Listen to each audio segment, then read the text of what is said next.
Reborn of her cruel husband. Episode 10। अब आगे। Khurana enterprises. सर्वाक्ष अपने चेहरे पर एकदम ब्लैंक एक्सप्रेशन लिए दूर तक अपने नजरें गड़ाए एकदम खामोश खड़ा था और उसके आसपास इस वक्त सिगरेट का धुआं उड़ रहा था। वह इस वक्त सिगरेट का कश लेते हुए अपने आप को शांत करने की कोशिश कर रहा था। तभी उसे महसूस हुआ कि उसकी बीवी की कदम उसके तरफ बढ़ रहे हैं। सर्वाक्ष कसके अपने आंखें भींचकर सिगरेट को नीचे फेंका, फिर अपने शू के नीचे दबाकर उसे बुझा दिया। वही रात्रि अपने दोनों हाथों को आपस में ही उलझाकर अजीब तरह से रब करते हुए उसके करीब आ गई थी। उसे समझ नहीं आ रहा था कि सर्वाक्ष को अब मनाए भी तो कैसे मनाए। वह धीरे से अपने एक हाथ आगे बढ़ाकर सर्वाक्ष के हाथ में उलझाती, तभी सर्वाक्ष अपने दोनों हाथ फोड़कर ऐसे खड़ा रहा जैसे उसे पता ही नहीं है कि उसके पीछे उसकी बीवी आ खड़ी है। रात्रि के हाथ अब हवा में ही रह गया था। वह एक नजर अपने खाली हाथ को देखी, फिर थोड़ा झुककर सर्वक्ष के चेहरे को देखी। सर्वक्ष इस वक्त अपने चेहरे पर बिना कोई भाव लिए ही खड़ा था, लेकिन रात्रि को समझ आ गया था कि वह उससे बहुत नाराज हो गया है। भले ही सर्वक्ष रात्रि की तरफ देख तक नहीं रहा था, लेकिन उस बेरहम इंसान का पूरा ध्यान रात्रि पर ही था। वह बिना रात्रि के नजरों में आए ही रात्रि को नोटिस कर रहा था। तभी रात्रि धीमी आवाज में उससे बोली, अंडस्को अक्ष में वह उद्धरण चिन्ह। रात्रि ने इतना ही कहा था कि तभी सर्वक्ष मुड़कर अपने चेयर के पास जाते हुए बेहद कोल्ड वॉइस में कहा, अंडस्को कम इन उद्धरण चिन्ह। रात्रि हैरानी से सर्वक्ष को देख रही थी, क्योंकि उसे समझ नहीं आया था कि सर्वाक्ष कम इन किसे कह रहा है, और कैबिन का डोर भी नॉक नहीं हुआ था। वह उसके पास जाकर उसे पूछती, तभी कैबिन का डोर खुल गया। रात्रि रुककर डोर की तरफ देखी तो अचानक से उसकी आंखें छोटी हो गई। कैबिन के अंदर इस वक्त सेजल आ रही थी। रात्रि फिर सर्वाक्ष को हैरानी से मगर शक भरी नजरों से देखने लगी। सर्वाक्ष को ये कैसे पता चला कि सेजल अंदर आ रही है, क्योंकि सेजल तो डोर नॉक ही नहीं किया था। कहीं ऐसा तो नहीं कि सर्वाक्ष सेजल की दिल की बात जानने लगा है, उसके आसपास रहने का महसूस करने लगा है। वही केबिन के अंदर आई हुई सेजल की नजर सिर्फ सर्वक्ष पर टिकी थी। सर्वाक्ष को देख उसके होठों पर प्यारी सी मुस्कान भी बिखरा हुआ था। वह सीधे सर्वक्ष के पास जाकर उसे एक फाइल पास करते हुए बोली, अंडस्को बॉस, मिस्टर शर्मा का नया प्रोजेक्ट है, और पिछले कंस्ट्रक्शन बिल्डिंग का उन्होंने कंप्लीट डिटेल भी इसी फाइल में दिया है। सर्वक्ष अपने रिवॉल्विंग चेयर को इधर उधर घुमाते हुए सेजल को ही देख रहा था, लेकिन उसकी नजरें बार बार रात्रि पर भी टिक रही थी, क्योंकि वह लड़की सेजल को देख पूरी तरह चिड़ी हुई लग रही थी। वह खड़े खड़े गुस्से से कभी सर्वाक्ष को घूर रही थी तो कभी सेजल को। वही सर्वाक्ष को अच्छे से पता था कि रात्रि इतना गुस्से में क्यों आ गई है। रात्रि को सेजल बिल्कुल पसंद नहीं थी, और वह सेजल को सर्वाक्ष के आसपास देख ज्यादा ही इनसिक्योर फील भी करती थी। सर्वाक्ष ने पहले ही रात्रि इग्नोर कर दिया था। वह उससे नजरें हटाकर सेजल के हाथ से फाइल लेकर पढ़ने लगा। वही सेजल को देखकर रात्रि के हाथों की आपस में ही मुट्ठी बन गई थी। वह गुस्से से जाकर सोफे पर बैठकर सेजल को घूरने लगी। सेजल की नजर तो अभी तक रात्रि पर गया ही नहीं था। वह एकटक बस सर्वाक्ष को निहारने में ही बिजी थी। सेजल बिना अपने पल के झपकाए बस सर्वाक्ष के हैंडसम सा चेहरा देख रही थी। वह फिर अपने मन में बोली, आंडस्को आज मन कर रहा है कि मैं इन्हें अपने दिल के हाल बता ही दूं। वैसे भी वह लड़की आज कहीं देखी नहीं, उस लड़की की वजह से मैं इन्हें अपने दिल की बात बताई नहीं पाती, आज बता देती हूँ। सेजल रात्रि के बारे में ही सोचते हुए ये सब अपने मन में कह रही थी, क्योंकि वह रात्रि को सर्वाक्ष के आसपास कई बार देखी थी, और उसने ये भी नोटिस किया था कि सर्वाक्ष रात्रि का केयर भी करता है। और आजकल ऑफिस में रूमर भी था कि सर्वाक्ष और रात्रि के बीच कुछ तो रिश्ता है ही। इसीलिए सेजल को लग रहा था कि उसे अब और देर नहीं करना चाहिए। सेजल अपने आंखें कसके बंद कर गहरी सांस लेते हुए पहले खुद को शांत की, फिर हिम्मत जुटाते हुए सर्वक्ष को देख धीमी मगर लड़खड़ाती आवाज में बोली, अंडस्को बॉस उद्धरण चिन्ह मम। सर्वाक्ष बिना उसकी तरफ देखे ही बस इतना गुनगुनाया। सेजल पूरी तरह नर्वस हो गई थी। वह आपस में ही अपने हाथ रब करते हुए अपने मन में बोली, अंडस्को अगर मेरा कन्फेशन सुन बॉस गुस्सा तो नहीं होंगे, उद्धरण चिन्ह। सेजल बिना कुछ कहे बस डरते हुए सर्वाक्ष को देखने लगी। सेजल को कुछ ना बोलता देख सर्वाक्ष अपना सर ऊपर कर सेजल को देखा। सेजल पूरी तरह नर्वस लग रही थी। उसके चेहरे पर इस वक्त घबराहट से भरी मुस्कान कुछ पल ठहरता तो कभी गायब हो जाता। वह अजीब तरह की हरकत करते हुए अपने घबराहट को कम करने बार बार अपने हाथों को आपस में ही उलझाकर रब भी कर रही थी। सर्वाक्ष को उसकी हरकत बिल्कुल समझ नहीं आया था। वह उससे पूछा, अंडस्को व्हाट हैपन सेजल, उद्धरण चिन्ह। रात्रि भी सेजल को ही नोटिस कर रही थी। वही सर्वाक्ष की सवाल सुन थोड़ी देर चुप रही, फिर वह धीरे से बोली, अंडस्को आई लव यू, उद्धरण चिन्ह। सर्वक्ष ने जैसे ही सेजल के मुंह से ये 3 शब्द सुना, उसके हाथ से फाइल और पेन दोनों ही छूटते छूटते रह गए। वह अपने थूक निगलते हुए रात्रि को टेढ़ी नजरों से देखने लगा। रात्रि तो अपने जगह में ही जम गई थी। वह सेजल को देख बहुत ही इनसिक्योर फील कर रही थी, लेकिन उस लड़की ने सर्वाक्ष को आज वही कह दिया था जिसका डर रात्रि को था। रात्रि को अच्छे से याद था कि सेजल पिछले जन्म में सर्वक्ष को दिलो जान से चाहती थी, लेकिन उस वक्त सर्वाक्ष ने उससे यही कहा था कि वह रात्रि से प्यार करता है, उसे चाहता है। सेजल को इस तरह अपने प्यार का इजहार करता देख रात्रि का खून खौल रहा था। पिछले जन्म में जब सेजल सर्वाक्ष से अपने प्यार का इजहार किया था, तब भी रात्रि ऐसे ही सर्वाक्ष और सेजल के पास ही खड़ी थी, लेकिन उस वक्त उसे ना सेजल का इजहार से फर्क पड़ा था और न ही सर्वाक्ष की बातों से, क्योंकि तब वह सर्वाक्ष को चाहना तो दूर उससे बेइंतहा नफरत करते हुए जहरीली बातें सुनाती थी। लेकिन इस जन्म में ऐसा कुछ नहीं था। रात्रि वह अपनी गलती को सुधार रही थी और वह सर्वाक्ष को दिलो जान से चाहते हुए उससे प्यार करती थी। वह अपनी जान दे सकती थी, लेकिन उसको किसी और के होते हुए देख नहीं सकती थी। वही सेजल एक टक सर्वाक्ष को देखते हुए उसके जवाब का इंतजार कर रही थी। वही सर्वाक्ष का ध्यान पूरी तरह सिर्फ रात्रि पर था। वह जल्दी से सेजल को कुछ कहने को हुआ। अंडस्को सेजल तुम। उद्धरण चिन्ह। सेजल सर्वाक्ष के मुंह से ना नहीं सुनना चाहती थी। वह जल्दी से उसकी बात को बीच में ही रोकते हुए बोली, अंडस्को बॉस, आप जितना टाइम चाहे उतना ले सकते हैं, लेकिन प्लीज मेरे इस प्रपोजल को रिजेक्ट मत करिएगा। मैं आपको दिलो जान से चाहती हूँ। मैं आपको बात नहीं सकती कि मैं आपसे कितना प्यार करती हूँ। मैं तो आपकी वजह से ही इस ऑफिस में जॉब के लिए अप्लाई की थी। प्लीज मेरे दिल मत तोड़िएगा बॉस। पूर्ण विराम उद्धरण चिन्ह। सेजल की नजरों में रात्रि इस वक्त वहां इनविजिबल थी। सेजल सर्वाक्ष में इतना खो गई थी कि उसे ख्याल ही नहीं रह था कि केबिन में सर्वाक्ष की बीवी यानी कि रात्रि भी है और वह उसे ही बेहद गुस्से से खा जाने वाली नजरों से घूर रही है। लेकिन सर्वाक्ष का ध्यान सिर्फ रात्रि पर था। वह बिना रात्रि के नजरों में आए ही रात्रि को देख रहा था, लेकिन रात्रि का गुस्सा देख अंदर ही अंदर वह भी डर रहा था। तभी रात्रि गुस्से से उठकर सेजल के पास आने को हुई। ये देख सर्वाक्ष जल्दी से सेजल से कहा, अंडस्को ठीक है तुम जाओ। पूर्ण विराम उद्धरण चिन्ह। रात्रि ने जैसे ही सर्वाक्ष का जवाब सुना, उसकी कदम अपने आप ही रुक गए। वही सेजल का दिल किसी पागलों की तरह धड़कने लगा था। वह तो डर रही थी कि कहीं सर्वाक्ष उसका प्यार को ठुकरा ना दे, लेकिन उसने उसकी बात मानकर उसे ग्रीन सिग्नल दे दिया था। सेजल जल्दी से वहां से भाग गई, क्योंकि उससे एक्साइटमेंट में वहां रुका नहीं जा रहा था। वह शर्म से पानी पानी हो रही थी।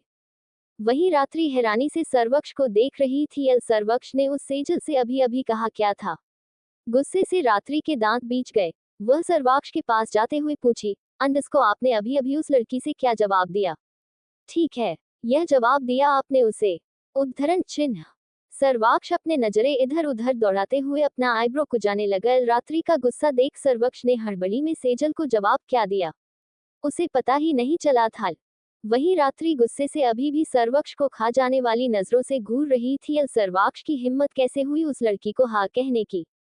वह अपने दोनों हाथों को गुस्से से ग्लास टेबल पर पटकते हुए बोली, अंडस्को आपकी हिम्मत भी कैसे हुई उसे हाँ कहने की।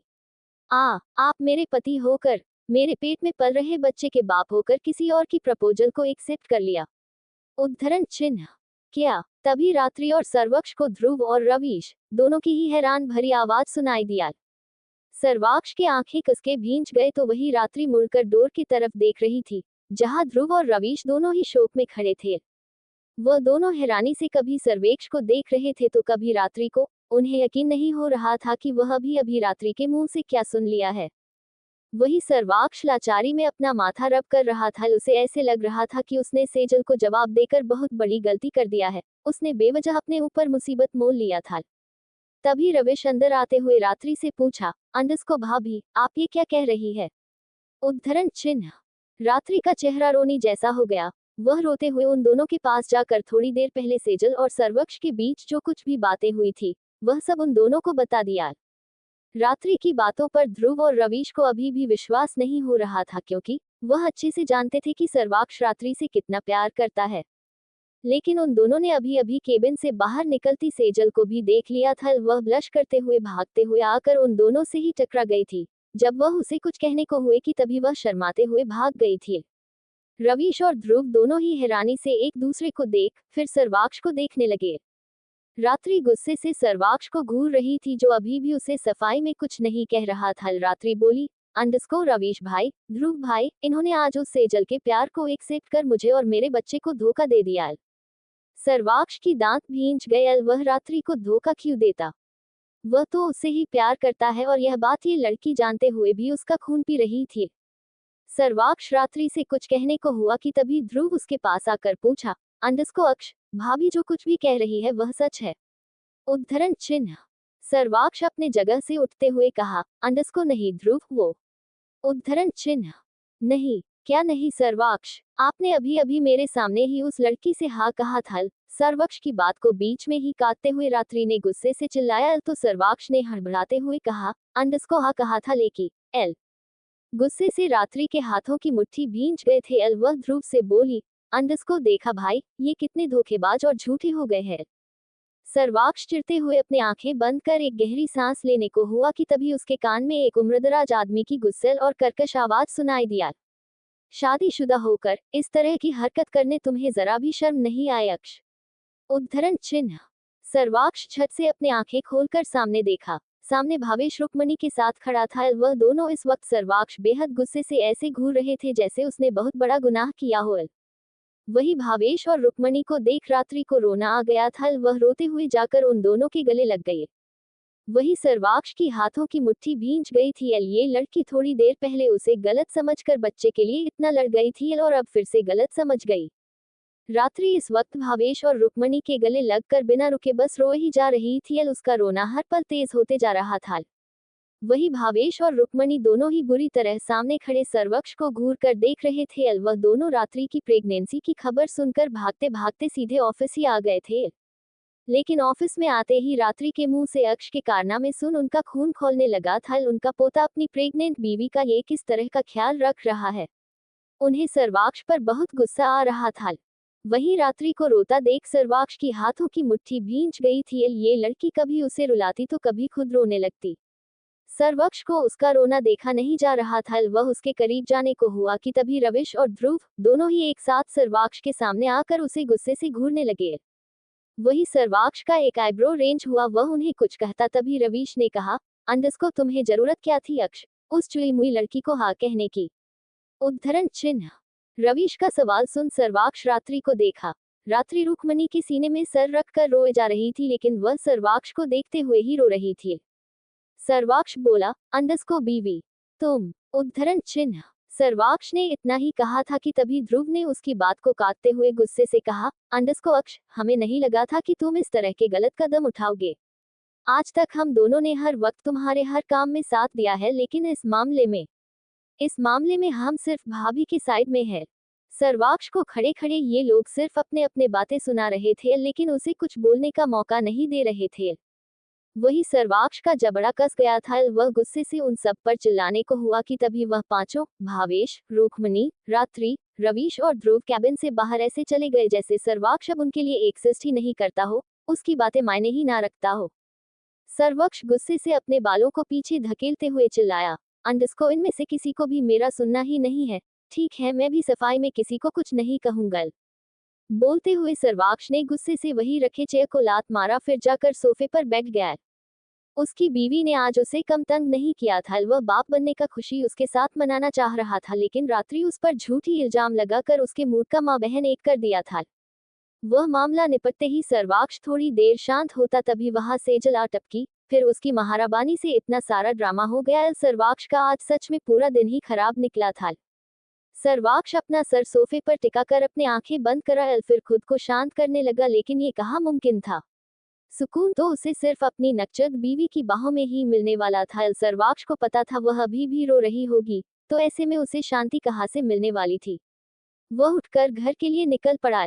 क्रियांश का मेंशन बनाए हुए एक आलीशान बार में बैठे हुए क्रियांश ड्रिंक का सीप लेते हुए किसी गहरी सोच में डूबा हुआ था।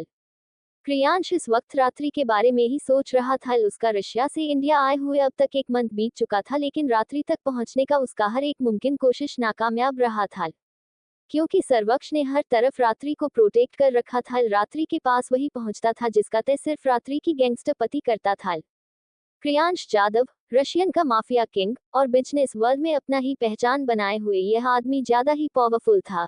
लेकिन इतना पावरफुल होते हुए भी उस इंसान को रात्रि के करीब पहुंचना मुश्किल सा लग रहा था। यहाँ तक कि उसने रावी और युवान का सहारा भी ले लिया था, लेकिन उन दोनों से उसे कोई अच्छी खबर नहीं मिल रही थी। क्रियांश अपने ही सोच में गुम था, या यूं कहे कि रात्रि को पाने की ख्यालों में गुम। उस आदमी के पास उसका असिस्टेंट उदय आकर उसकी तरफ एक इनविटेशन कार्ड बढ़ाते हुए बोला, अंडस्को बॉस, रिजू ठाकुर के नाम से अभी अभी एक पार्टी का इनविटेशन कार्ड मिला है। क्रियांश ने एक नजर कार्ड को देखा, फिर ड्रिंक ग्लास को वही टेबल पर पटक के उठ के वही रखे हुए सोफे पर अपना सर टिकाकर बैठ गया। क्रियांश को देखकर ऐसा लग रहा था कि उसे अभी रिजू ठाकुर और उसके भेजे हुए पार्टी के इनविटेशन कार्ड के बारे में जानने का कोई दिलचस्पी ना हो। वह बोरियत से उदय की बात सुन जाकर सोफे पर बैठ गया था। उसके दिल और दिमाग सिर्फ रात्रि के बारे में सोच रहा था और रात्रि को ही चाह रहा था। वही खड़े उदय एकटक क्रियांश को देख रहा था। भले ही रिजू का कोई भी खबर सुनने में इस वक्त क्रियांश इंटरेस्टेड नहीं लग रहा था, लेकिन रिजू ठाकुर से जुड़ी हर एक इन्फॉर्मेशन क्रियांश तक पहुंचाना उदय का फर्ज था। वह पार्टी के कार्ड को देखते हुए क्रियांश से बोला, अंडस्को रिजू ठाकुर इंडिया आते ही उद्धरण चिन्ह। उदय ने इतना ही कहा था कि तभी क्रियांश हैरानी से उदय को देखते हुए पूछा, अंडस्को इंडिया आते ही मतलब क्या है तुम्हारा? वह इंसान तो रशिया में है ना? उद्धरण चिन्ह। उदय ने अपना सरना में हिलाकर उसे जवाब में कहा, अंडस्को रिजू ठाकुर के इंडिया आए हुए बस 3 घंटे ही हुए हैं बॉस, और आते ही उसने एक ग्रैंड पार्टी ऑर्गेनाइज किया है। ये रहा पार्टी के कार्ड। पूर्ण विराम उद्धरण चिन्ह। बोलते हुए उदय ने पार्टी के कार्ड को क्रियांश की तरफ बढ़ाया। क्रियांश हैरानी से अभी भी उदय को ही देख रहा था। उदय के मुंह से रिजू ठाकुर का इंडिया आने की खबर सुन वह ना खुश भी लग रहा था और हैरान भी था। वह फिर पार्टी के कार्ड को देखने लगा। पार्टी का कार्ड देख ऐसा लग रहा था कि यह पार्टी सिर्फ मामूली सा बिजनेस पार्टी है, लेकिन यहाँ अंडरवर्ल्ड के सारे लोग शामिल होने वाले थे। क्रियांश ने फिर उदय से पूछा, अंडस्को कौन कौन इस पार्टी को अटेंड करने वाला है? उद्धरण चिन्ह। उदय ने कहा, अंडस्को बॉस, अंडरवर्ल्ड में शामिल हर एक इंसान के पास इस पार्टी का कार्ड पहुंचा है।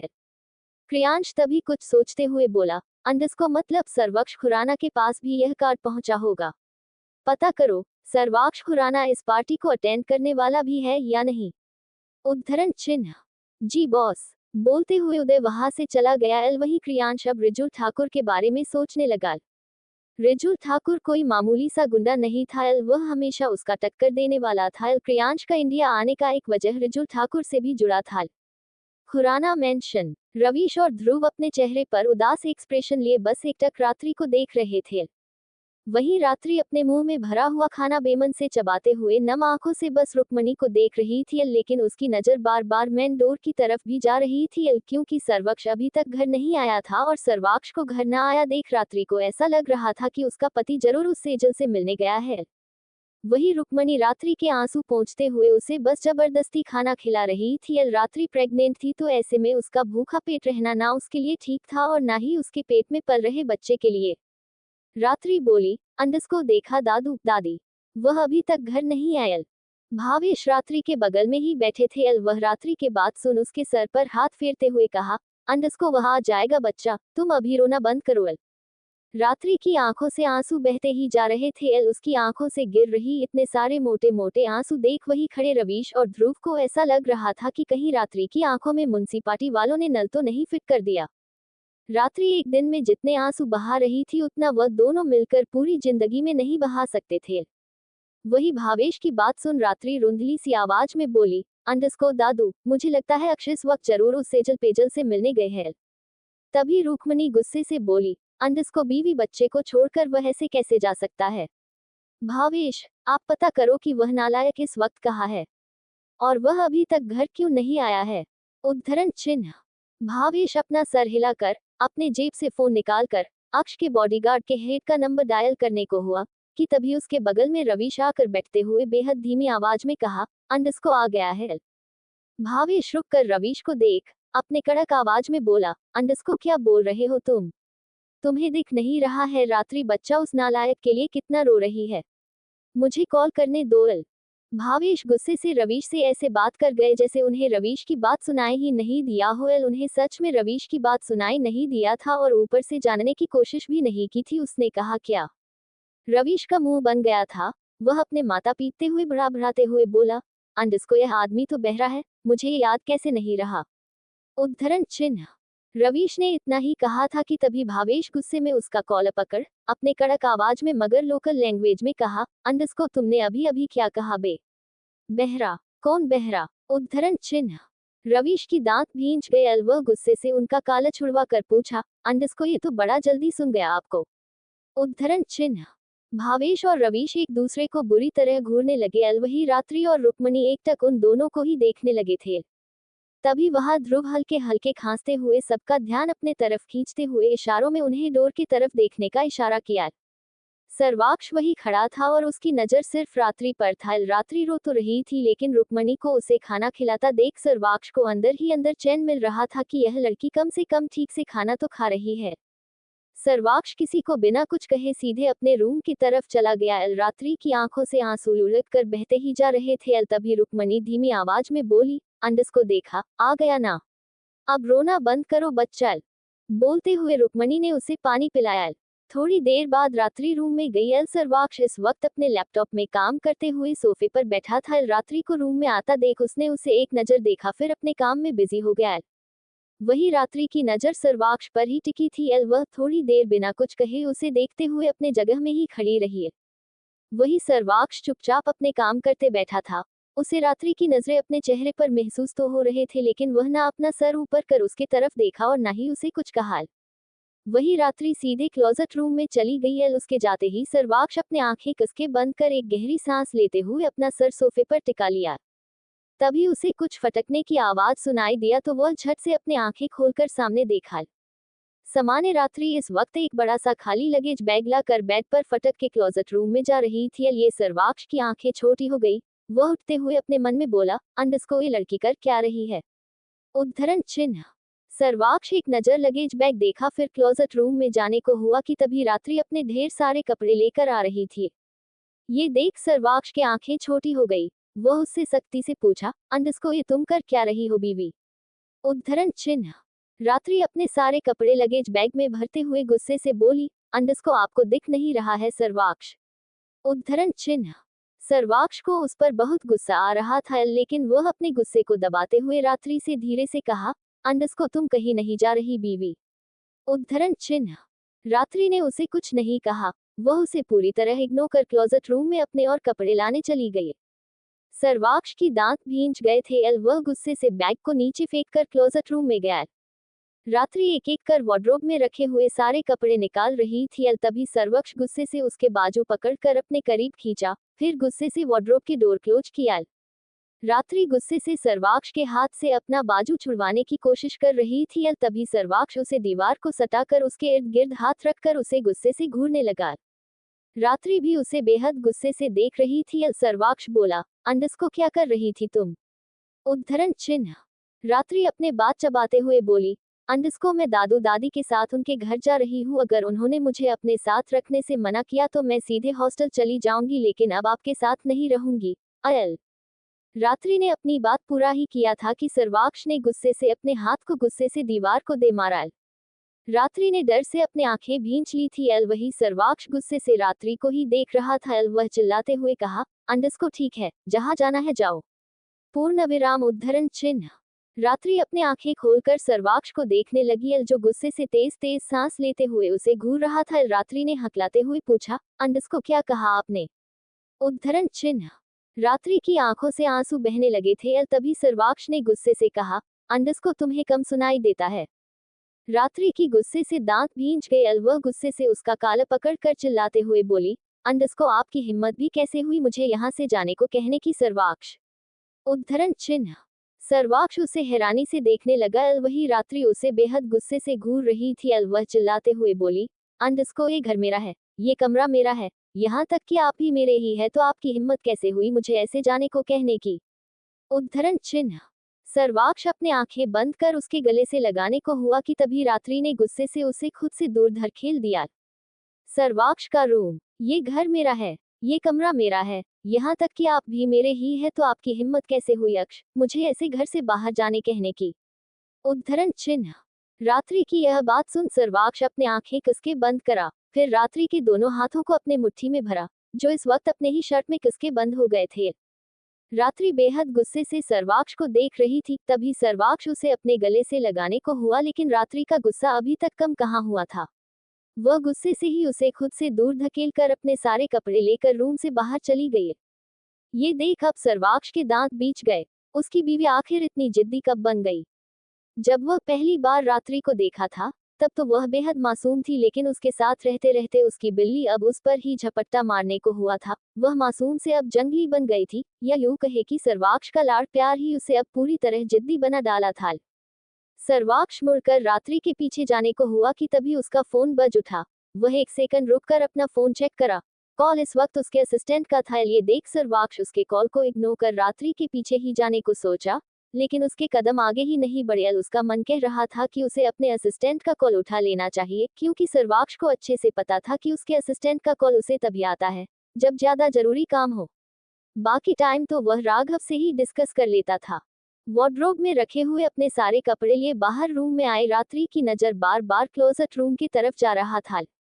डोर की तरफ देखते हुए ही वह लड़की सारे कपड़े बैग में भर रही थी। उसे लगा था कि सर्वाक्ष उसे मनाने उसके पीछे पीछे ही आएगा, लेकिन सर्वाक्ष क्लोजेस्ट रूम से अभी तक बाहर आया ही नहीं था।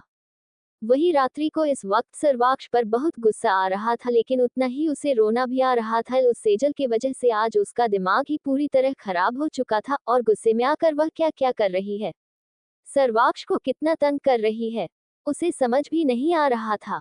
रात्रि एक एक कर अपने सारे कपड़े लगेज में क्लोज रूम की तरफ देखते हुए ही भर गई, लेकिन सर्वाक्ष अभी भी बाहर नहीं आ रहा था। वही रात्रि को अजीब सी बेचैनी महसूस हो रही थी। सर्वाक्ष का इतना इग्नोरेंस बर्दाश्त करने का हिम्मत उस लड़की के पास थी कहाँ।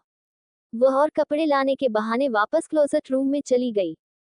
वही क्लोजेट रूम में खड़े सर्वाक्ष अभी भी अपने असिस्टेंट से बात कर रहा था। उधर से वह असिस्टेंट उसे कुछ बता रहा था, जिसे सुनते हुए सर्वाक्ष के चेहरे के एक्सप्रेशंस बेहद दर्द हो रहे थे और वह काफी सीरियस भी लग रहा था। वही रात्रि अंदर जाकर अपने वार्डरोब में बचे हुए और कपड़े निकालने लगी थी, लेकिन कपड़े निकालना तो सिर्फ रात्रि का एक बहाना था। असल में तो वह सर्वाक्ष की बातें सुनना चाह रही थी, क्योंकि उसे शक हो रहा था कि कहीं सर्वाक्ष को सेजल ने तो कॉल नहीं की। सर्वाक्ष बस हम मम में जवाब देते हुए बात कर रहा था, जिस वजह से रात्रि को कुछ समझ ही नहीं आ रहा था। वही सर्वाक्ष की नजर भी रात्रि पर ही टिक गई थी। रात्रि का इस तरह मुरझा हुआ सा चेहरा उससे देखा ही नहीं जा रहा था। सर्वाक्ष जल्दी से कॉल काट कर रात्रि के करीब आया।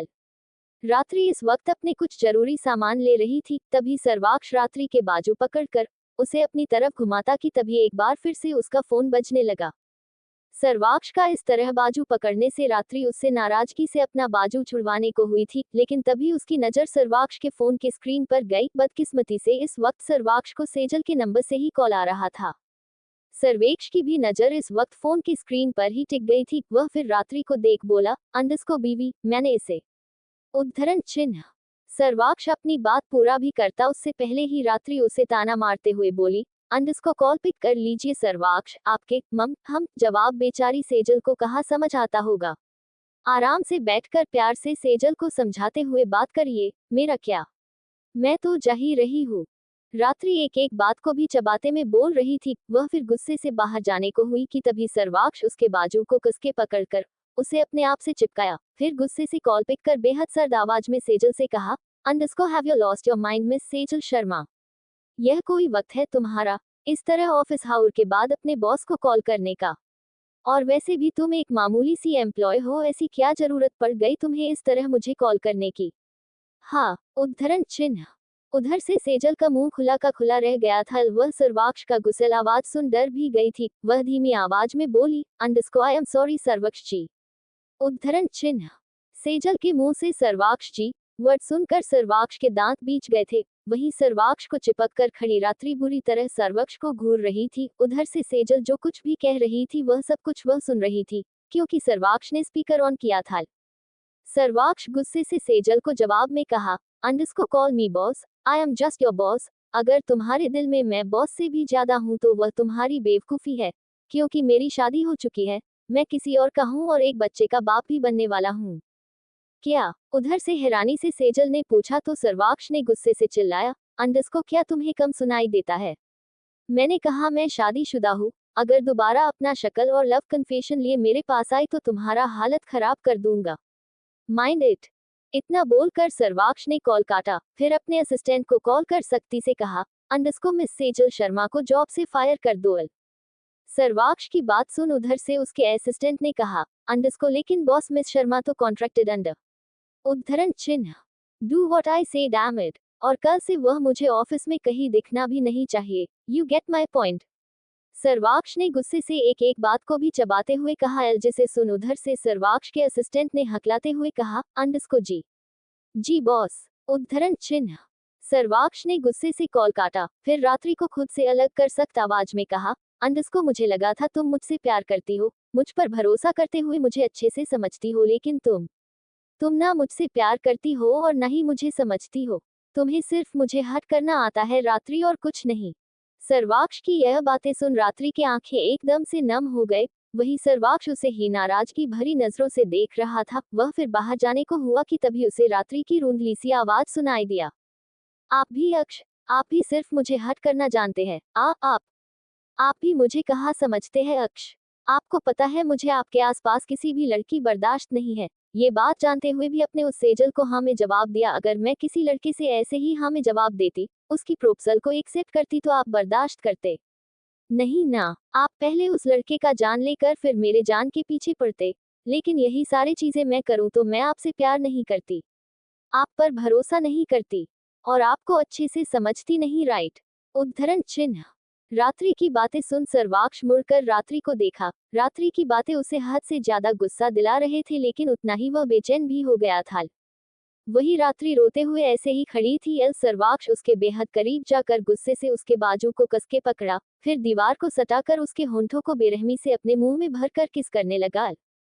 दूसरी तरफ एक आलीशान विला के बार में बैठे हुए एक मिडिल एज के आदमी के पास एकांश आकर कहा, अंडस्को पार्टी की पूरा इंतजाम हो रहा है अंकल। अंडरवर्ल्ड में शामिल हर एक इंसान तक इनविटेशन का कार्ड भी पहुंचा दिया है, लेकिन अभी तक उसका कुछ पता नहीं चल रहा है। उद्धरण चिन्ह एकांश की बात सुन वह आदमी जो रिजुल ठाकुर था, वह ड्रिंक का सीप लेते हुए थोड़ी देर खामोश रहा, फिर एकांश से कहा, अंडस्को जरूर पता चलेगा एकांश, क्योंकि वह अमानत मेरी है। भले ही इस वक्त दूर है, लापता है, लेकिन वह अब मेरी कब्जे में होगी। हिफाजत करूंगा मैं उसका, बस एक बार पता चले कि वह किसकी दुनिया में है। उद्धरण चिन्ह रिजुल की बात सुन एकांश भी थोड़ी देर खामोश ही रहा, क्योंकि रिजुल की बात पर उसे जवाब क्या देना है उसे समझ नहीं आया था। वही रिजुल एकटक ड्रिंक करते हुए कुछ सोच रहा था। उसके दिमाग में क्रियांश भी घूम रहा था और अपनी खोए हुए अमनात भी। पूर्ण विराम। दूसरी तरफ ड्रेसिंग टेबल के सामने खड़ी रावी इस वक्त पार्टी वेयर ड्रेस ट्राई कर रही थी, और तभी उसे पीछे से ही युवान अपने बाहों में भरते हुए उसके गाल पर किस करा, फिर उसके कंधे से ड्रेस को नीचे सरका कर उसके कॉलरबोन पर चूमने लगा। वही रावी की आंखें कसके बंद हो गए थे। वह अपने कमर में लपेटे हुए युवान के हाथ में अपने पकड़ कसते हुए आहे भरने लगी, अंडस्को मम युवान मम। पूर्ण विराम। उद्धरण चिन्ह युवान उसके गर्दन में अपना चेहरा छुपाए किस करते हुए हल्के हल्के से अब काटने लगा। वही रावी करहाते हुए जल्दी से उसे खुद से अलग करते हुए बोली, अंडस्को युवान तुम मुझे इस तरह काट क्यों रहे हो? कल शाम को पार्टी है और इस तरह तुम लव बाइट्स दोगे तो मैं इन्हें छुपाऊंगी कैसे?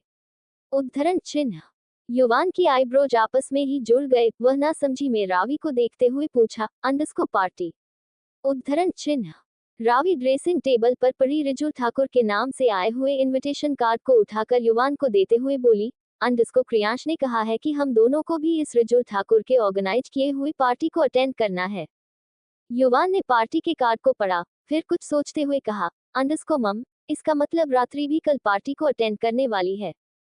रावी उसके बेहद करीब आकर उससे लिपटते हुए बोली, अंडस्को इसीलिए तो हमें ये कार्ड मिला है, वरना इतनी बड़ी पार्टी अटेंड करने की हमारी औकात कहाँ है? उद्धरण चिन्ह रावी ने लास्ट लाइन थोड़ा उदासियत से कहा। वही युवान कार्ड को फेंक कर रावी के निचले होंठों को हल्के से अपने दांत के बीच दबाकर खींचा, फिर उसे अपने साथ बेड पर ले गिरते हुए कहा, अंडस्को डोंट वरी बेब, बस एक बार उस रात्रि को अपने जाल में फंसने दो, उसके बाद हमारे लाइफ में पैसे ही पैसे होंगे।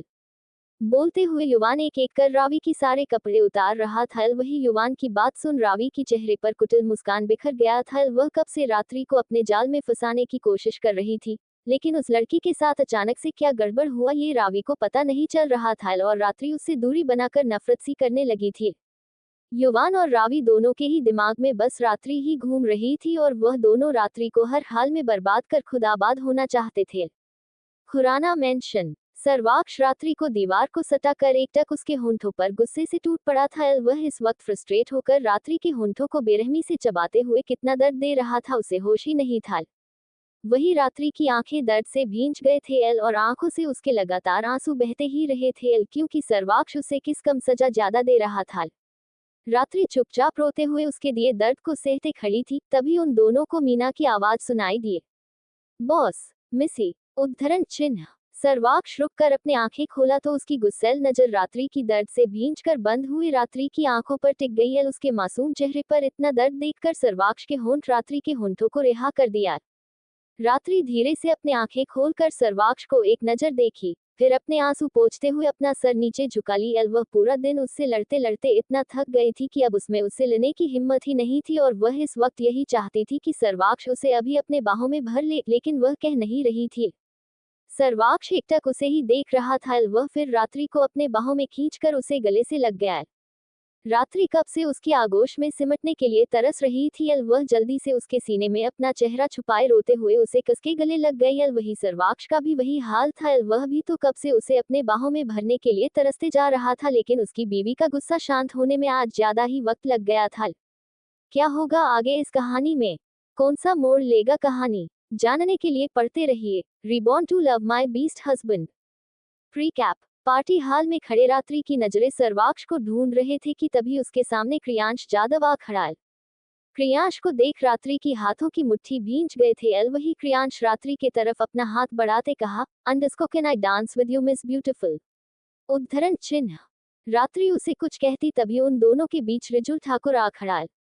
खुराना मेंशन। सर्वाक्ष अभी भी रात्रि को अपने बाहों में ले खड़ा था। वही रात्रि उसके सीने में अपना चेहरा छुपाए बस उसके गले से लगकर खड़ी थी, लेकिन उसके आंखों से अभी भी बह रही आंसुएं सर्वाक्ष की शर्ट को भीगाते ही जा रहे थे। रात्रि को ऐसे रोता देख सर्वाक्ष का ऑरा अभी भी सर्द होते जा रहा था। वह रात्रि को खुद से अलग कर उसके आंसू भरी चेहरा देखते हुए बेहद ठंडेपन से बोला, अंडस्को अब इस तरह आंसू बहाना बंद कर रही हो या मुझे। उद्धरण चिन्ह। सर्वाक्ष बोलते बोलते रुक गया, क्योंकि उसका डांट सुन रात्रि का चेहरा अचानक से किसी गुब्बारे की तरह फूल गया था, लेकिन वह हद से ज्यादा क्यूट लग रही थी, या यूं कहे कि उसका एक क्यूट एक्सप्रेशन देखकर सर्वाक्ष का गुस्सा गायब होकर वह एकदम से बहक ही गया हो। रात्रि अब नाराजगी भरी नजरों से सर्वाक्ष को देख रही थी। उसका देखना बिल्कुल ऐसा था कि सर्वाक्ष गुस्सा करने के बजाय उसे और प्यार से मनाए। वही सर्वाक्ष बिना अपने पलके झपकाए बेहद मदहोशी से बस उसे देख रहा था। ज्यादा रोने की वजह से रात्रि का चेहरा थोड़ा सूझा सूझा हुआ सा किसी बंदरिया की बच्ची लग रही थी। अचानक से सर्वाक्ष के अप्पर लिप हल्के से मुड़ गया था। वह रात्रि के बेहद करीब आकर अपने अंगूठे से रात्रि का टुरी को सहलाया, फिर हल्के से उसके चेहरे को ऊपर उठाकर उसके होंठों के बेहद करीब अपने होंठ ले गया। रात्रि अपने पलके बार बार झपकाते सर्वाक्ष के हैंडसम सा चेहरा देख रही थी। सर्वाक्ष की गर्म सांसें रात्रि को इतना बेचैन कर रहे थे कि वह सर्वाक्ष के बेहद करीब खींचे चली जा रही थी। वही सर्वाक्ष का पूरा ध्यान रात्रि के गुलाबी होंठों पर थी, जहां थोड़ा थोड़ा स्वेलिंग सा हो गया था, क्योंकि थोड़ी देर पहले सर्वाक्ष ने उसके होंठों को बुरी तरह चबाते हुए उस पर अपना गुस्सा निकाला था। रात्रि धीरे से सर्वाक्ष की शर्ट को अपने दोनों हाथों की मुट्ठी में भरकर सर्वाक्ष को बहकी हुई नजरों से देखने लगी। सर्वाक्ष की गर्म सांसों को वह अपने होंठों पर महसूस कर रही थी, जिससे उसके होंठ हल्के हल्के से ओ शेप में खुलते ही जा रहे थे। वही सर्वाक्ष उसके एक गाल को अपने हथेली में भरते हुए उसके स्वेलिंग होंठों पर अपना जीभ फेरा, फिर बेहद मदहोशी से उसके होंठों के किनारे पर अपने होंठ रख हल्के से प्रेस किया। रात्रि एकदम से हर उठी, वह उसके गर्दन में अपना चेहरा छुपाए उसके बाहों में ही सिमट गई। वही सर्वाक्ष उसके चेहरे को अपने चेहरे के बेहद करीब कर उसके मुलायम सी गालों को अपने उंगलियों से सहलाते हुए अपने होंठों को रात्रि के होंठों पर हौले से प्रेस किया, फिर धीरे से अपने होंठों को उसके गालों पर घुमाते हुए रात्रि के ये लोब को चूमने लगा। रात्रि अब सिमटते सिमटते सर्वाक्ष के पैरों पर अपना पैर रखे खड़ी हो गई थी। उसके दोनों हाथ सर्वाक्ष के गले में लपेटकर हल्के से आहें भरने लगी थी। वही बाहर रूम में खड़ी मीना अभी भी सर्वाक्ष और रात्रि को आवाज लगाए जा रही थी। वह फिर बाहर चली गई। वही सर्वाक्ष रात्रि को अपने बाहों में लिए वैसे ही चलते हुए रूम में आया, फिर रात्रि को लेकर बेड पर लेट गया। सर्वाक्ष का इतना प्यार भरा एहसास को महसूस कर वह लड़की अब हल्के से शिवर कर रही थी, लेकिन वह पूरी तरह मदहोश भी हो गई थी। वही सर्वाक्ष एकदम से उसके ऊपर आकर उसके माथे पर प्यार से किस करा, फिर अपने होंठों को नीचे सरकाते हुए रात्रि के नाक के नोक को चूमा। रात्रि के होंठ मुड़ गए थे। वह सर्वाक्ष के सीने को सहलाते हुए सर्वाक्ष के चेहरे को अपने कांपती हाथों में भरा, फिर भारी भारी से उसके गालों पर किस करने लगी। सर्वाक्ष रात्रि को ही बेहद दीवानगी भरी नजरों से देख रहा था। वह फिर सुकून से अपने आंखें बंद कर रात्रि के गर्दन में अपना चेहरा छुपाकर किस करने लगा। वही हाल में खड़े रुक्मणी, भावेश, रवीश और ध्रुव रात्रि के रूम की तरफ ही देखते हुए खड़े थे। रात्रि ने उन सबको यही कहकर रूम में आई थी कि वह अब सर्वाक्ष के साथ नहीं रहेगी और वह अपना सामान लेकर भावेश और रुक्मणी के घर जाएगी। लेकिन अब तक आधा घंटे से भी ज्यादा वक्त बीत गया था, लेकिन रूम से ना सर्वाक्ष बाहर गया था और न ही रात्रि आपने सामना लेकर। उन चारों को समझ नहीं आया था कि रात्रि और सर्वाक्ष के बीच क्या चल रहा होगा। क्या दोनों फिर से लड़ तो नहीं रहे? तभी उनके पास मीना गई। रुक्मणी ने उससे बेसब्री से पूछा, अंडस को क्या कर रहे हैं वह दोनों? रात्रि बच्चा कहाँ है? उसने अपना सारा सामना पैक कर लिया। उद्धरण चिन्ह। मीना को रूम में ना सर्वाक्ष दिखा था और ना ही रात्रि, लेकिन भरा हुआ रात्रि का लगेज बैग बेड पर जरूर दिखा था। मीना बोली, अंडस को मिसी ने अपना सामान पैक कर दिया है। मीना की यह बात सुन उन चारों के चेहरे पर उदासी छा गई थी। उन्हें कहीं न कहीं यही उम्मीद था कि सर्वाक्ष रात्रि को मना कर जाने से रोक लेगा। वह चारों अपना मुंह लटका कर आकर सोफे पर बैठ गए। रात्रि का रूम। वही रूम में इस वक्त रात्रि की मीठी मीठी सिसकियों की आवाज गूंज रही थी, तो बैग के नीचे रात्रि के कपड़े बड़े ही बेढंग से नीचे गिरे हुए थे। वही रात्रि सर्वाक्ष और बैग के बीच दब गई थी। उसके दोनों हाथ सर्वाक्ष के हाथों में उलझ गए थे, तो उसका पूरा शरीर सर्वाक्ष के मजबूत बाहों में फंस गया था। सर्वाक्ष इस वक्त किसी भूखे शेर की तरह उस पर टूट पड़ा था। वह इस वक्त रात्रि के साथ बिल्कुल सॉफ्ट नहीं था। मम अक्ष डॉटम। रात्रि आहे भरते हुए सर्वाक्ष का ही नाम लिए जा रही थी। सर्वाक्ष भी पूरी तरह मदहोश हो चुका था। धीरे धीरे रात जैसे गहरा होते जा रहा था, वैसे इनका ये प्यार का खेल भी अपना परवाना चढ़ते जा रहा था। सुबह का वक्त। सुबह के 7 बजे के आसपास रूम में सर्वाक्ष का फोन रिंग होने लगा। रात्रि और सर्वाक्ष दोनों ही इस वक्त एक दूसरे के बाहों में लिपट कर सो गए थे। रात भर एक दूसरे को प्यार करते करते वह दोनों कब सो गए उन्हें पता ही नहीं चला था। दोनों ही इस वक्त गहरी नींद में थे, लेकिन सर्वाक्ष का फोन अभी भी बिना रुके बजते ही जा रहा था। थोड़ी देर बाद रात्रि नींद में ही कसमसाने लगी। वही सर्वाक्ष उसे अपने ऊपर लेकर ही सोया हुआ था, लेकिन रात्रि का इस तरह कसमसाने से उसकी नींद खुल गई। वह अपने आंखें खोलकर रात्रि को देखा। नींद में ही रात्रि के माथे पर अब शिकन आ गए थे और वह अपने छोटू सा थका हुआ मुंह को बार बार बिगाड़ते हुए कभी सर्वाक्ष के सीने में छुपाती तो कभी उसके गर्दन में। पूर्ण विराम। वही सर्वाक्ष अपना सर घुमाकर अभी भी बज रहे अपने फोन को देखा, जो इस वक्त कॉफी टेबल पर पड़ा हुआ था। सर्वाक्ष पहले रात्रि को आराम से अपने बगल में लेटा कर उठने को हुआ कि तभी रात्रि बड़बड़ाते हुए उससे बोली, अंडस को इतनी सुबह सुबह आपको कौन याद कर रहा है अक्ष? उद्धरण चिन्ह। सर्वाक्ष रात्रि को अच्छे से ब्लैंकेट से कवर कर बेड से नीचे उतरते हुए उसे जवाब में कुछ कहने को हुआ कि तभी रात्रि झट से अपने आंखें खोलकर सर्वाक्ष को शक भरी नजरों से घूरते हुए पूछी, अंडस को कहीं आपको इस वक्त उस सेजल का तो कॉल नहीं आ रहा है? उद्धरण चिन्ह। सर्वाक्ष ने जैसे ही रात्रि के मुंह से सेजल का जिक्र सुना, उसके दांत भींच गए। ये लड़की अब फिर से उस सेजल का नाम लेकर बैठ गई। वह गुस्से से रात्रि को घूरते हुए ही जाकर अपना फोन लेकर वापस रात्रि के पास आकर उसे स्क्रीन को दिखाते हुए सख्ती से कहा, अंडस को खुद ही देख लो। रात्रि बिना कुछ कहे जल्दी से ब्लैंकेट में दुबक कर सो गई। कॉल इस वक्त सेजल का नहीं, सर्वाक्ष के असिस्टेंट का था। वही सर्वाक्ष अभी भी रात्रि को ही घूर कर देख रहा था। वह फिर रात्रि को इग्नोर कर कॉल पिक करते हुए बालकनी में चला गया। बालकनी में खड़े सर्वाक्ष इस वक्त फोन पर अपने असिस्टेंट से बात कर रहा था। थोड़ी देर बाद वह कॉल काटकर रूम में आया। रात्रि अभी भी सोई हुई थी। सर्वाक्ष ने उसे एक नजर देखा, फिर फ्रेश होने वॉशरूम में चला गया। करीब 20 मिनट बाद सर्वाक्ष फ्रेश कर सीधे ड्रेसिंग टेबल के पास चला गया। उसकी बीवी अब पूरे बेड पर फैलकर सो गई थी। वही सर्वाक्ष मिरर में ही उसे देखते हुए अपने टाई बांध रहा था। फिर वह अपने घड़ी उठाकर पहनते हुए रात्रि के करीब गया। रात्रि नींद में ही बार बार करवट बदलते हुए सो रही थी। वही सर्वाक्ष उसके इर्द गिर्द अपने दोनों हाथ रखकर रात्रि के ऊपर झुका रात्रि सोते हुए बेहद प्यारी लग रही थी। वही सर्वाक्ष उसके गाल पर अपने होंठ रखकर बेहद सेंशुअली घुमाते हुए हल्के से किस करा, फिर जोर से उसके गाल को काट लिया। अक्ष। रात्रि करहाते हुए सर्वाक्ष को खुद से दूर करते हुए उठकर बैठ गई। वही सर्वाक्ष के होंठों पर टेढ़ी स्माइल आ गई थी। वही रात्रि अपने गाल को सहलाते हुए सर्वाक्ष को घूरने लगी। तभी सर्वाक्ष उसके गर्दन में अपना हाथ डालकर उसे एक ही झटके में अपने चेहरे के करीब कर उसके सूजे हुए होंठों पर अपने होंठ रख दिया।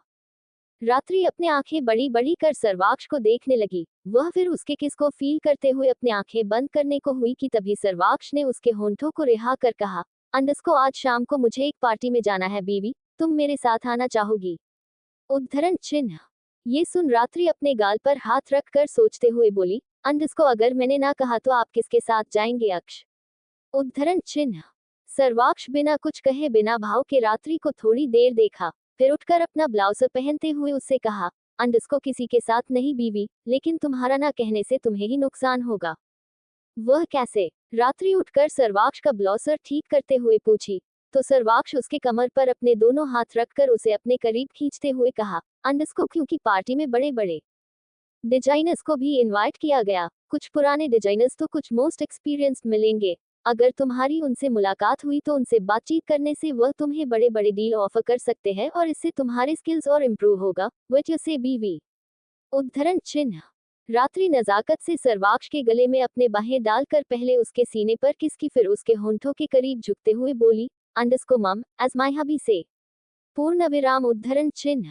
बोलते हुए रात्रि ने सर्वाक्ष के होंठों को चूमा फिर उससे अलग होते हुए बोली, अंडस्को ठीक है, मैं आपके साथ चलूंगी। सर्वाक्ष आगे बढ़कर उसके माथे पर किस करते हुए कहा, अंडस्को दैट्स माय गर्ल। पूर्ण विराम उद्धरण चिन्ह। सर्वाक्ष फिर अपना फोन लिए बाहर चला गया। वही रात्रि की अभी तक नींद कहाँ पूरी हुई थी, वह जाकर फिर से सो गई।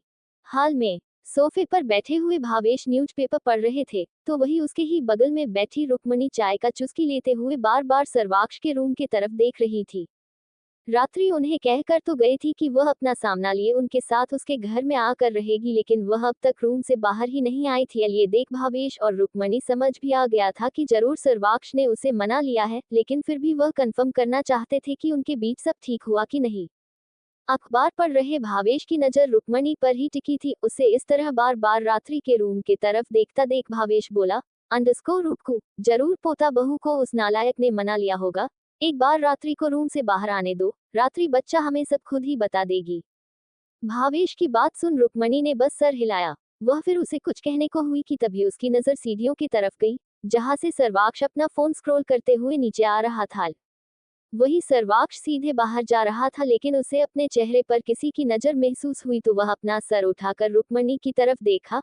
रुक्मणी उसे ही देख रही थी, लेकिन वह जल्दी से उससे नजरें हटाकर नाराजगी से उठकर अपने रूम की तरफ चली गई। सर्वाक्ष फिर भावेश की तरफ देखा। भावेश उसे खा जाने वाले नजरों से घूर रहा था। वह भी उठकर रूम की तरफ जाते हुए बदबद कर कहा, अंडस्को नालायक। पूर्ण विराम उद्धरण चिन्ह। सर्वाक्ष अपना सर लाचारी में हिलाते हुए एक नजर अपने रूम की तरफ देखा, फिर ऑफिस के लिए चला गया। दूसरी तरफ एकांश का कार इस वक्त एक अनाथालय के सामने आकर रुक गया था। वही ड्राइविंग सीट पर बैठे एकांश एकटक उस अनाथालय के बिल्डिंग को देख रहा था। वह फिर बैक सीट पर बैठे हुए रिजु ठाकुर से कहा, अंडस्को अंकल, यही वह अनाथालय है जिसके बारे में आप बात कर रहे थे। वही पीछे बैठे रिजु ठाकुर के हाथ में इस वक्त उसकी बेटी की तस्वीर था। वह आदमी एकटक हल्के नम आंखों से अपनी बेटी की तस्वीर को देख रहा था, जिसमें वह लड़की सिर्फ 8 साल की लग रही थी। ना जाने अब वह कितनी बड़ी हुई होगी, कहाँ होगी, कैसे दिखती होगी, जिसका अंदाजा तक रिजु ठाकुर को नहीं था। लेकिन वह एक उम्मीद लिए उस अनाथालय के सामने आ खड़ा था। वही एकांश कार से बाहर आकर अब उस अनाथालय के बिल्डिंग को देखने लगा। रिजु ठाकुर इस वक्त जितना बेचैनी से अपनी बेटी को ढूंढ रहा था, उतना ही बेचैन एकांश भी था। वह भी रिजु ठाकुर की बेटी को हर हाल में ढूंढ कर निकालना चाह रहा था, लेकिन उनके लिए यह आसान नहीं था। रिजु ठाकुर भी कार से बाहर आकर उस अनाथालय के बिल्डिंग को ही देखने लगा था। ऐसा नहीं था कि रिजु ठाकुर आज पहली बार उस अनाथालय को विजिट कर रहा हो।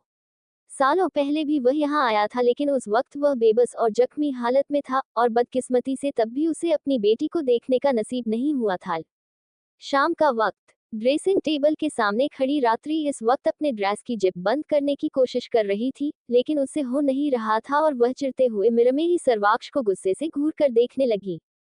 अभी अभी ऑफिस से घर आए सर्वाक्ष डोर को टिक कर एकटक रात्रि को ही देख रहा था। उसके चेहरे के एक्सप्रेशन एकदम ब्लैंक थे, लेकिन धीरे धीरे उसका चेहरा डार्क होते जा रहा था, क्योंकि सामने पार्टी वेयर ड्रेस पहनी उसकी बीवी इस वक्त न सिर्फ सुंदर लग रही थी, बल्कि हॉट एंड सेक्सी भी लग रही थी। तो वह ऐसे में रात्रि को पार्टी में कैसे ले जाएगा? रात्रि बोली, अंडस्को आप वहां खड़े खड़े क्या देख रहे अक्ष? आकर जिप लगाए ना। उद्धरण चिन्ह।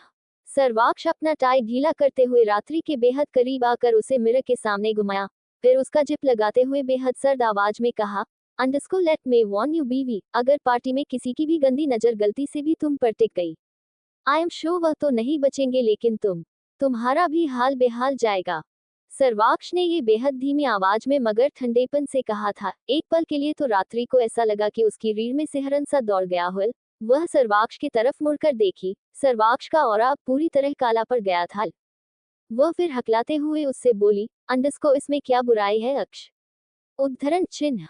सर्वाक्ष ने उसे ऊपर से नीचे तक एक नजर देखा, फिर बिना कुछ कहे क्लोजेट रूम में चला गया। वही रात्रि का मुंह बन गया था। वह खुद को एक नजर मिरर में देखी, फिर अपना कंधा उचकाते हुए सर्वाक्ष की बात को इग्नोर कर रेडी होने लगी। थोड़ी ही देर में सर्वाक्ष ब्लैक सूट पहने बाहर आया। वही रात्रि अभी भी अपने ड्रेस और लुक के लिए कंफ्यूज में लग रही थी। वह बार बार ज्वेलरी भी ट्राई कर रही थी, लेकिन जिस तरह का ड्रेस उसने कैरी किया था उसमें ज्वेलरी बिल्कुल मैच नहीं कर रहा था। वही सर्वाक्ष ड्रेसिंग टेबल पर रखे अपना वॉच उठाकर पहनते हुए मिरर में रात्रि को देखने लगा। रात्रि अब परेशानी से उसे ही देखने लगी थी। वह उससे पूछी, अंडस्को अक्ष, बताए ना इसमें मैं कौन सा ज्वेलरी पहनूं? मुझे कुछ भी अच्छा नहीं लग रहा है। सर्वाक्ष को उसे इतना परेशान कहाँ देखा जाता है। वह बोला, अंडस्को नंबर नीड बीवी, तुम ऐसे ही बहुत सुंदर दिख रही हो। मम। रात्रि अपने होंठों को पाउट बनाकर खुद को मिरर में देखी। वह बिना ज्वेलरी के ही अच्छी लग रही थी। वह फिर अपने होंठों पर लिपस्टिक लगाते हुए सर्वाक्ष को देखने लगी। सर्वाक्ष वही खड़ा था, लेकिन उसका ध्यान रात्रि पर नहीं था। वह अब अपना फोन स्क्रॉल कर रहा था। वही रात्रि उसे देखते हुए अपने मन में बोली, अंडस्को क्या अक्ष मुझसे नाराज हो गए? नहीं नहीं, अगर होते तो ये क्यों कहते कि मैं सुंदर लग रही हूँ, लेकिन इनका ध्यान मुझ पर क्यों नहीं? उद्धरण चिन्ह। रात्रि कुछ सोचते हुए सर्वाक्ष की तरफ लिपस्टिक बढ़ाई। सर्वाक्ष एक नजर रात्रि के बढ़ाई हुई लिपस्टिक को देखा, फिर अपना एक आईब्रो रेंज करते हुए रात्रि को देख सख्ती से पूछा, अंडस्को व्हाट? उद्धरण चिन्ह। तभी रात्रि होंठों को पाउट बनाकर उसे अपने होंठों पर लिपस्टिक लगाने का इशारा किया। सर्वाक्ष अपने आंखें छोटी कर उसे थोड़ी देर घूरा, फिर रात्रि के हाथ में से लिपस्टिक लेकर उसके होंठों पर लगाने लगा। सर्वाक्ष बेहद सीरियस होकर उसके होंठों पर लिपस्टिक लगा रहा था, लेकिन रात्रि बार बार हिल रही थी। ये देख वह सख्त आवाज में बोला, अंडस्को डोंट मूव बीवी। पूर्ण विराम उद्धरण चिन्ह। रात्रि हिलना बंद कर सर्वाक्ष का हैंडसम सा चेहरा देखने लगी। तभी सर्वाक्ष उसके हाथ में लिपस्टिक पकड़ाते हुए कहा, अंडस्को मम, इट्स डन। पूर्ण विराम उद्धरण चिन्ह। रात्रि ने एक नजर मिरर में देखी, फिर आगे बढ़कर सर्वाक्ष के गाल पर जोर से किस करते हुए बोली, अंडस्को thank you my beast husband. पूर्ण विराम उद्धरण चिन्ह। सर्वाक्ष जल्दी से अपने गाल को छूते हुए मिरर में देखा। उसने अभी अभी रात्रि को जितना भी लिपस्टिक तोपा था, उस लड़की ने अब किस करते हुए उसके गाल पर ही चाप दिया था। To be continued.